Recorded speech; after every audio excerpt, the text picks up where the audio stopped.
Le Parménide de Platon, suite. Parménide. Ainsi, il n'est pas possible que l'un soit, s'il n'est pas, mais rien ne l'empêche de participer de beaucoup de choses, et il faut même qu'il en participe, si c'est cet un et non autre chose qui n'existe pas. Que si ce n'est pas l'un, si ce n'est pas celui-là qui n'existe pas, et qu'il soit question d'autre chose, il ne faut même plus dire un mot. Mais si cet un-là et non autre chose compose comme non existant, il faut qu'il participe et du celui-là et de beaucoup d'autres choses. Aristote. Oui, certainement.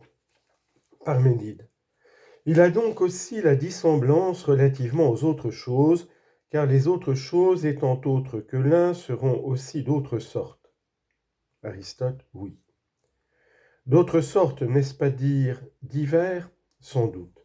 Et divers, n'est-ce pas dissemblable? Si, certainement. Et s'il y a des choses dissemblables à l'un, il est évident que ces choses dissemblables sont dissemblables à quelque chose de dissemblable, évidemment. Il y a donc aussi dans l'un une dissemblance par rapport à laquelle les autres choses lui seront dissemblables, il semble. Or, s'il a en lui une dissemblance à l'égard des autres choses, n'aura-t-il pas forcément une ressemblance avec lui-même? Comment? S'il y avait dissemblance de l'un à l'égard de l'un, il ne serait plus question, je pense, d'une chose telle que l'un, et notre hypothèse ne porterait plus sur l'un, mais sur autre chose que l'un. Certainement.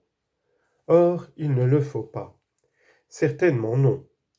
Il faut donc que l'un ait de la ressemblance avec lui-même. Il le faut.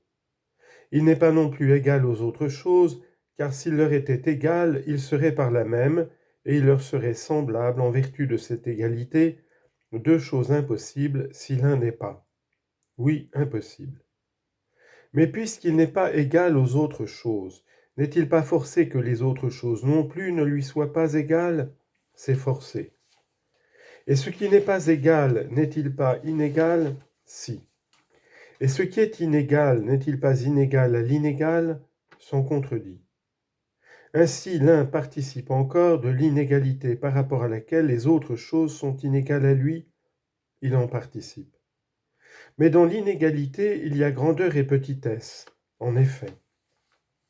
Il y a donc aussi grandeur et petitesse dans un tel un, il y a apparence. Mais la grandeur et la petitesse sont toujours à distance l'une de l'autre, certainement. Il y a donc toujours entre elles quelque chose d'intermédiaire, oui. Peux-tu citer quelque intermédiaire entre elles, en dehors de l'égalité? Non, aucun autre que celui-là. Là donc où il y a grandeur et petitesse, il y a aussi entre les deux l'égalité. C'est évident. Ainsi l'un qui n'est pas participe, semble-t-il, et de l'égalité et de la grandeur et de la petitesse. Il semble. Ce n'est pas tout.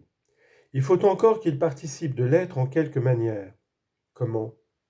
Il faut qu'il en soit de l'un comme nous disons, sinon nous ne dirions pas vrai quand nous disons que l'un n'est pas. Mais si nous disons vrai, il est évident que nous disons ce qui est. N'en va-t-il pas ainsi? Assurément, si.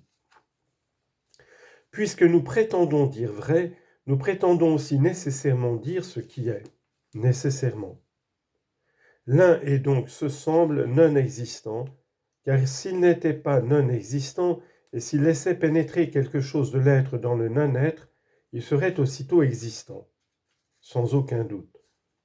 Donc, s'il doit continuer à ne pas exister, il doit avoir comme lien qui l'attache à la non-existence l'être du non-être, exactement comme ce qui existe doit avoir le non-être du non-être pour posséder parfaitement l'être.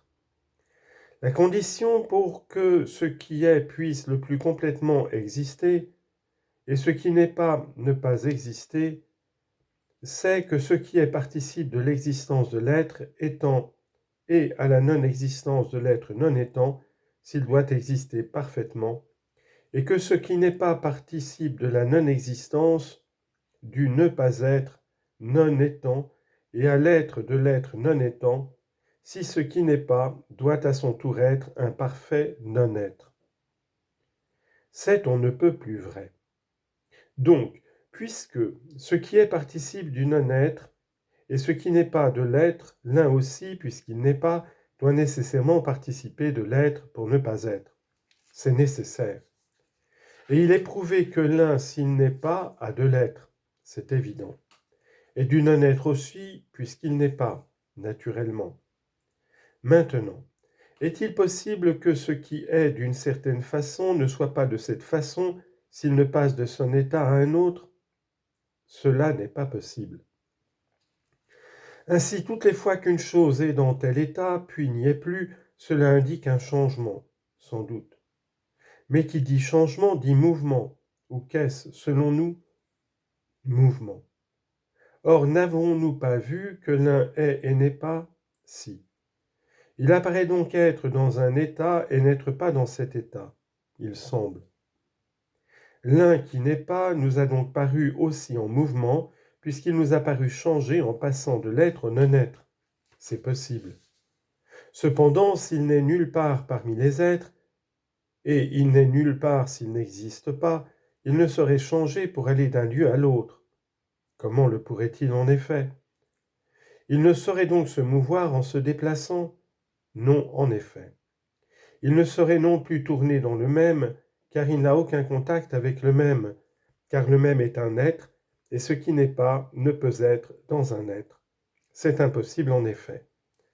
Donc l'un qui n'est pas ne peut pas tourner dans quelque chose où il n'est pas. Assurément non. L'un ne souffre pas non plus, je pense, d'altération en lui-même, ni l'un qui existe, ni l'un qui n'existe pas, car s'il souffrait quelque altération, ce ne serait plus de lui qu'on raisonnerait, mais d'autre chose. C'est juste. Mais s'il ne s'altère pas, s'il ne tourne pas dans le même et ne bouge pas, se meut-il encore en quelque manière? Comment le pourrait-il? Mais ce qui ne bouge pas est nécessairement tranquille, et ce qui est tranquille est en repos, nécessairement. Donc l'un qui n'est pas est, paraît-il, en repos et en mouvement, il semble. En outre, s'il est en mouvement, il est de toute nécessité qu'il s'altère, car autant une chose se meut, autant elle s'éloigne de son premier état pour en prendre un autre.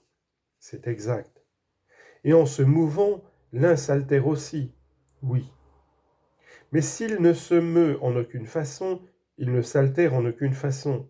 Non, en effet. Donc du fait qu'il se meut, l'un qui n'est pas s'altère, et en tant qu'il ne se meut pas, il ne s'altère pas. Non, en effet. Ainsi l'un qui n'est pas s'altère et ne s'altère pas. C'est évident. Mais ce qui s'altère ne doit-il pas nécessairement devenir autre qu'il n'était auparavant et mourir à son premier état? Et ce qui ne s'altère pas ne doit-il pas ne pas naître ou périr? Nécessairement. Donc l'un qui n'est pas, s'il s'altère, naît et périt. Et s'il ne s'altère pas, ne naît ni ne périt. Et ainsi, l'un qui n'est pas naît et périt, et il ne naît ni ne périt. Non, assurément.